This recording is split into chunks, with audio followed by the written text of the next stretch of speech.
Hello, friends. This is Scott Monty. Stand by for commentary. Welcome to the Full Monty, where you'll be exposed to commentary and analysis from the week's digital news. You give us 15 minutes, and we'll save you hours. And now, here's your host, Scott Monty. Hi, and welcome to the Full Monty, an audio companion to the newsletter of the same name.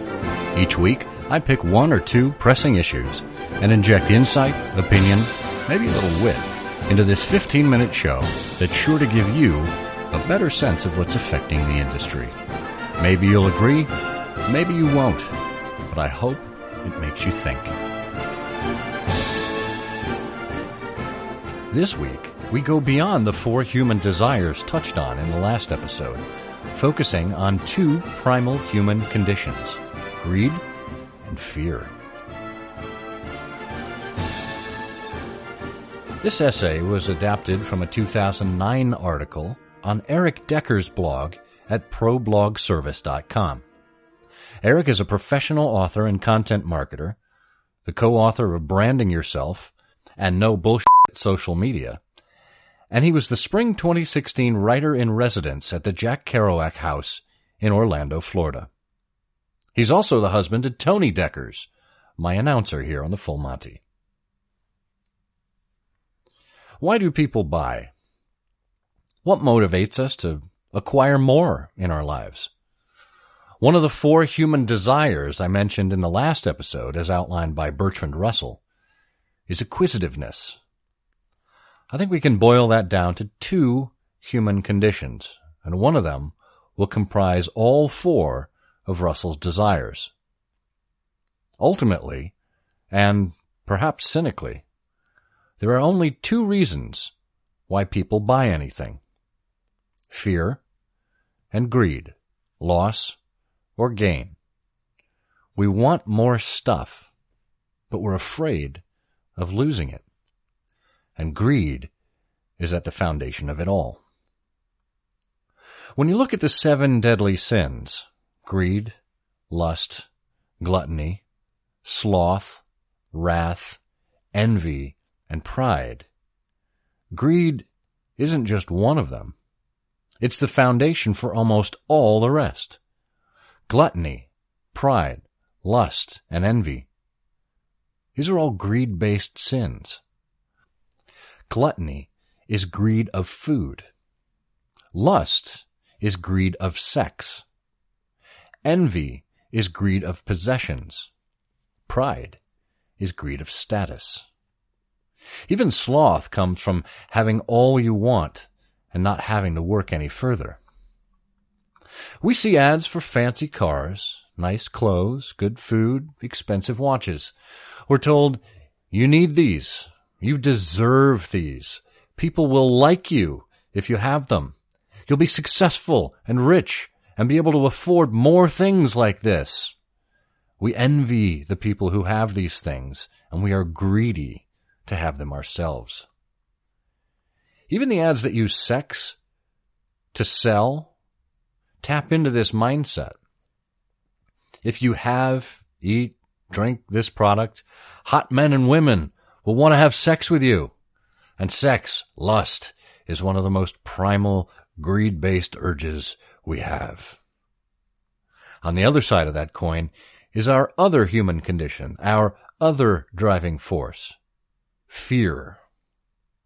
We buy locks because we fear losing what we have, which is fear driven by greed, so it's a double whammy in that case. We buy safe cars and SUVs because we fear being injured in a crash. Even corporate managers will make the easy and safe decision because they're afraid of making the wrong one. Why else would Hollywood reboot The Matrix 18 years after they made the first one? As Eric related to us, years ago, I was flipping through a parenting magazine paying particular attention to the advertising when I noticed that every single ad was fear-based. Buy this baby monitor so you'll know if your child stops breathing.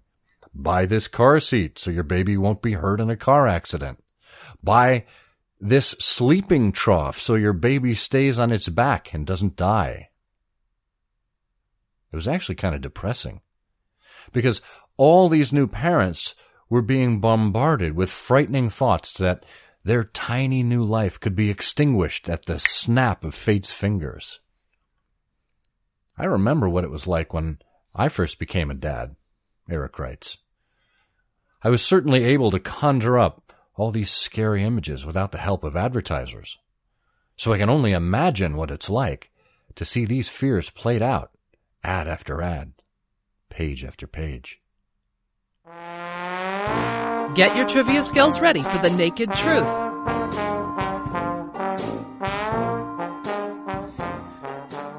This week's Naked Truth trivia question. What's a MacGuffin? Answer later in the show.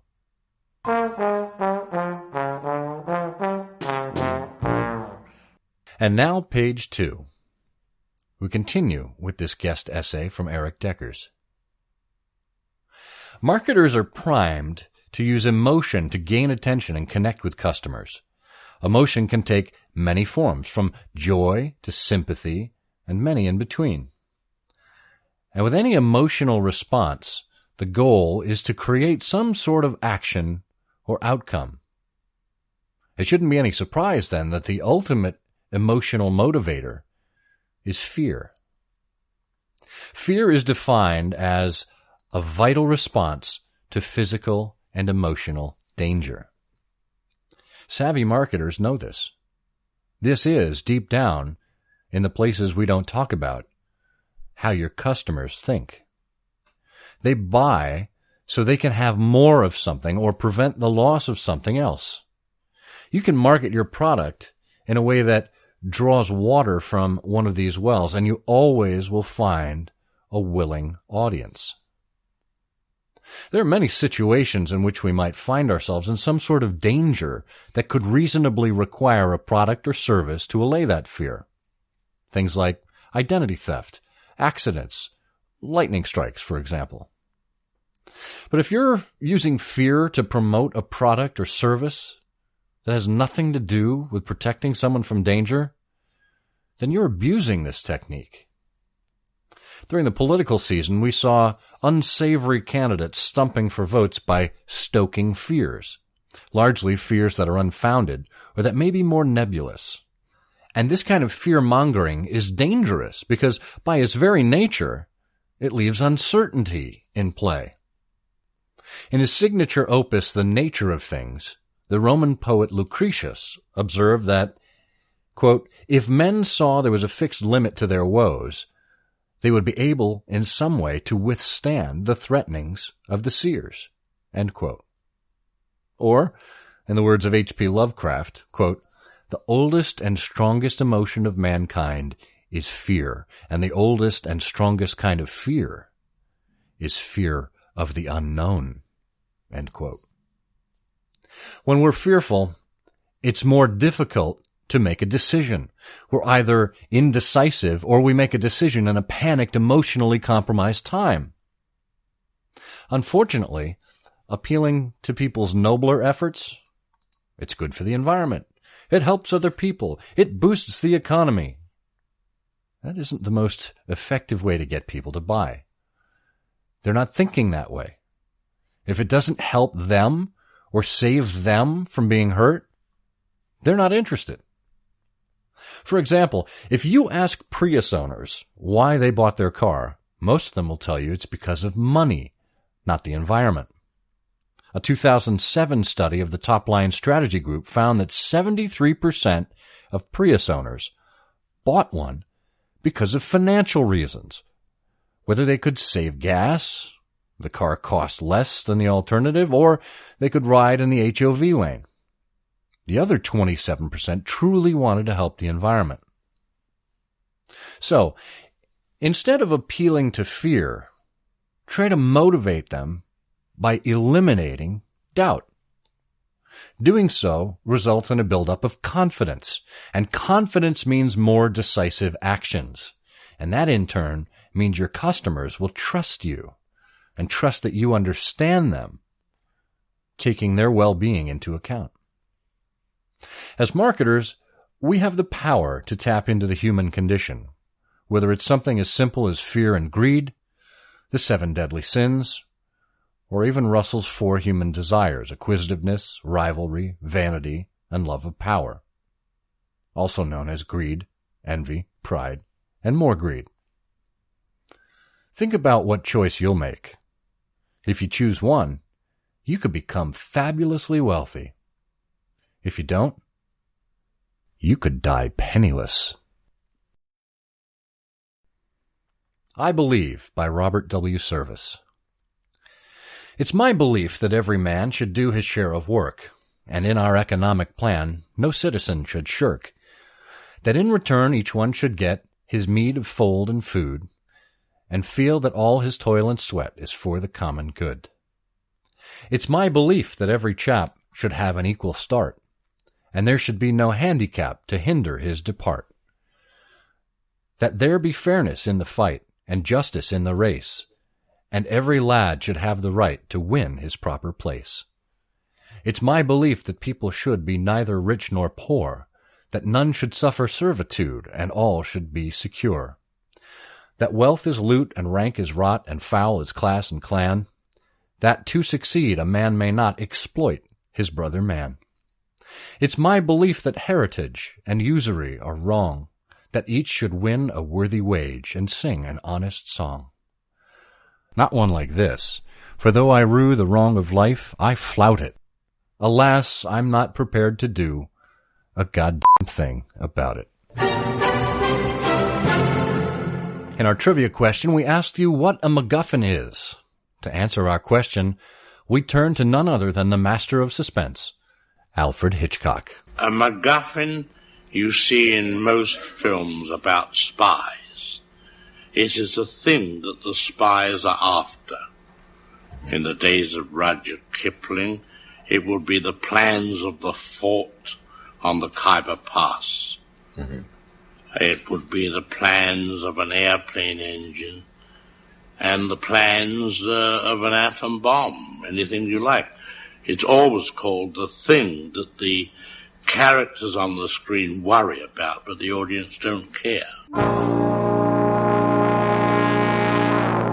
If you have a topic you'd like us to cover on the show, please get in touch with us via email at fullmontyshow@scottmonty.com. And if you've enjoyed this series, please consider becoming a patron and show your support at patreon.com/scottmonty. And if you could please consider leaving us a rating or a review on iTunes, we'd greatly appreciate it.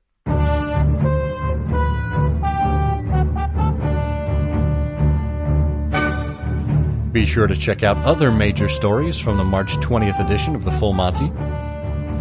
The 2017 ranking of the world's most reputable companies is out from the Reputation Institute. The most important driver of corporate reputation by far is perception of quality, followed by have a positive influence on society, behave ethically, and be fair in the way it does business. Small businesses in the U.S. are moving more of their budget to digital, including mobile, social, video, and search. According to the January 2017 study by Thrive Analytics, 40% of U.S. small businesses say they plan to increase spending on digital media. And new research reveals a surprising level of distrust from women. More than 80% of women claim to distrust the news media, citing inadequate fact-checking and political bias as the primary causes. And brand marketing didn't fare much better. When asked about their trust in advertising, the response was similarly distrustful. 80% of women say they don't trust ads. Well, that's all for this week. With any luck, your brain is a bit bigger now.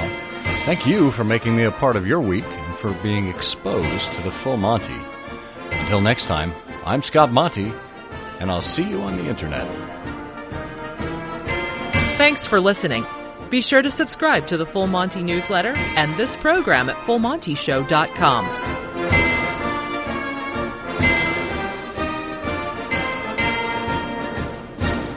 good evening.